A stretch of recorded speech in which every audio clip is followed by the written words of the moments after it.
Hi, welcome to ITV Asia. My name is Claire Chen, CEO of Holding Group, brand consulting, and I'm your host of luxury marketing in China. And today, I'm very honored to have my friend, also our guest today is Kyle Sun. He is COO of VOL. Hi, Kyle. Hello, Claire. Hey. How are you doing? Thank you for coming to our program today. Oh, pleasure. Thank you. So would you mind to introduce a bit about yourself so our audience can know familiar with your background? Okay, sure. My name is Kyle. My last name is Sun, S-U-N, Sun. I'm from Taiwan, originally Taipei, but I moved to Shanghai already 6 years. Yep.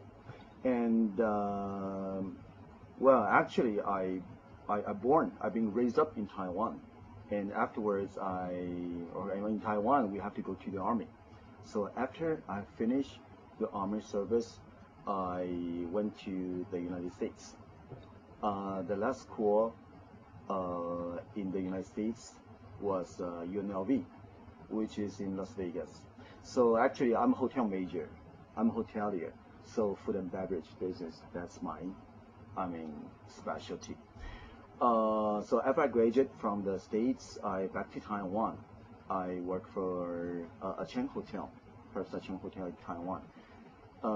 I starting to feel, getting boring. Getting bored. Why? Because if compared, the hotel business in Taiwan and Las Vegas, Yeah. it's Huge difference, size-wise and everything. So afterwards, I decide to quit. So I changed. I totally changed to different field. I joined a big group. It's called Baochen Group. It's a shoes manufacturing company. As I know, it's still the largest one. They have about 400,000 staff around the world. They're large. But I stayed there for 1 year. There was very good experiences because I saw the different style inside of the factory. And after 1 year, one of my top management, from the hotel I worked before, in Taiwan, he quit his job and he moved to Shanghai. So he called all of his colleagues back. And at that time, we think Shanghai, which was 6-7 years ago. I think Shanghai is a booming city, that's for sure. Even right now. So there's no doubt. We agreed and we all joined the group to come to Shanghai. That was 6 years ago.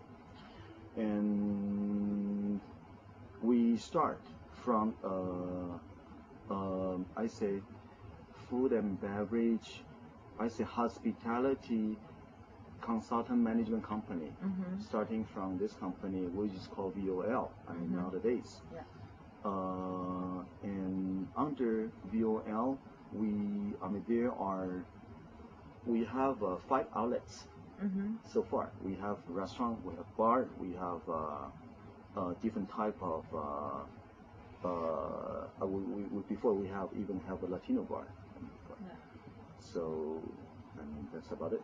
Yeah. So VOL, you just say it's more like a lifestyle concept, has a behavior group. And actually, I think we met around the same time we moved to Shanghai at the same time. Yeah. Yeah, around the same time. So I know one of the most famous project of VOL is success of Baruch. And this is, I think everyone in Shanghai knows, even taxi driver, right? Okay.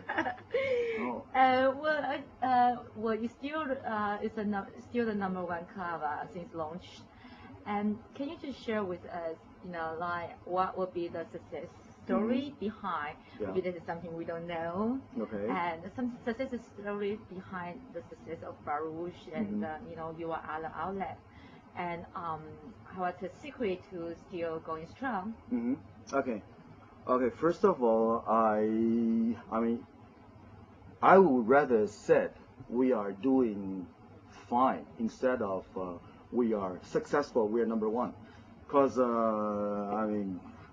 I mean, so many competitions. So we're doing fine. I mean, we're doing great. I mean, in the bar business. And why? Because of we have the customer like Claire. So. Well, it sounds like I'm drinking every night. Okay, to be honest, a lot of investors. Okay, Bar Rouge already exists almost 4 years.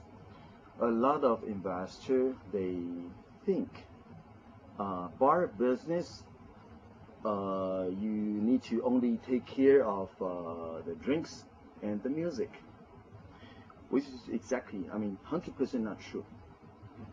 Okay, we are talking about a team who can take care of the service parts, a team, I mean, who can take care of the bartending parts, the team who can really take care of the music parts, and except, okay, I just mentioned about 3 different positions. Yeah. Okay, each one of them they do have their specialties, but at the same time, I mean, how to create the atmosphere, I mean, for the whole bar.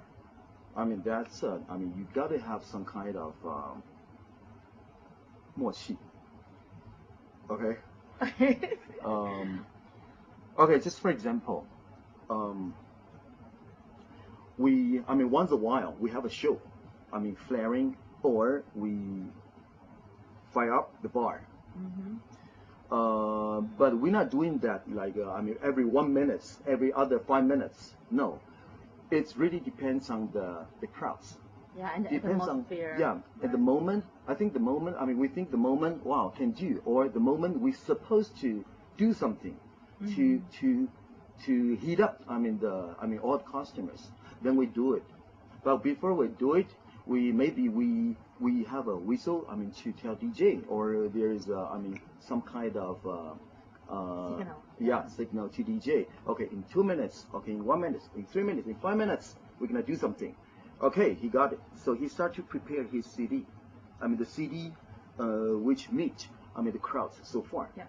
Okay, so he bring up the CD. So after 3 minutes, after 5 minutes, we light up the bar and we do the flaring. So at the same time, we can like spring the champagne to the customer, and people not get mad. People feel excited. So that's how we did during the past few years to create the atmosphere that is very, very important. If bartender only do their own work, I mean DJ only do his own music, he is enjoy his music, but I mean the dancer, I mean the customer, the drinker, the clubber, they are not enjoying your music. You enjoy yourself, it's helpless. Yeah. So it's very much you have to like really care about what the customer, interact with customer. It's people business in the end of the day. Yeah. So you got to get involved to you have to be one of the customer. I mean, each one of their react. I mean, it's very important it's a reflect to your music. I mean, all the white collar management, they sitting there having champagne or wine, and you play hip hop music. I mean, nobody cares about you. Yeah. So I mean, it's very important. The link is very important. Do you also think this Bar Rouge symptom, like it's a reflection of the market in Shanghai now? People who are actually more into like live now, enjoy life. Do you think that's the change of the Chinese people? In Bar Rouge, I mean, the pity part is people keep saying Bar Rouge is a foreign bar, but I want to say no, it is not true. The owner is from Taiwan, but of course our positioning, we set up this bar as an international bar. So of course we are welcoming everybody. I mean, from the world, of course, from Chinese, of course. So the real status is like 60% of the customer is from outside of China. I mean, including Taiwan, Hong Kong, Macau, Japan. I mean, of course, Europe, America, and another 40%, 30 to 40% is from local. The good thing is when people come, people think the place is a place to go, is a place must to go. I mean, in Shanghai. Why? Because of course, I mean, it's good location. We have good locations, and we do have. I would say we have a best field. I mean, in town. I mean, in bar field, club field. So I mean, this is the things. I mean, we can do a lot of things to make all these clubber think. You don't want to, party. I mean, underground, okay, with dark. You can party very, very, very healthy way. You can have fresh airs. You can have super view, but on the same time, you can have great champagne. So you are partying. I mean, with a healthy way. I mean, that's how we, I mean, create. I mean, during the past few years, and which is very, I mean, good. People like it. Sure. Yeah, as you just mentioned, your experience in working in the States and working in Taiwan and now in China the last 6 years. What will you compare the luxury market difference in all these markets? What's the major difference? Okay. Luxury things. I mean, to me, of course, Las Vegas.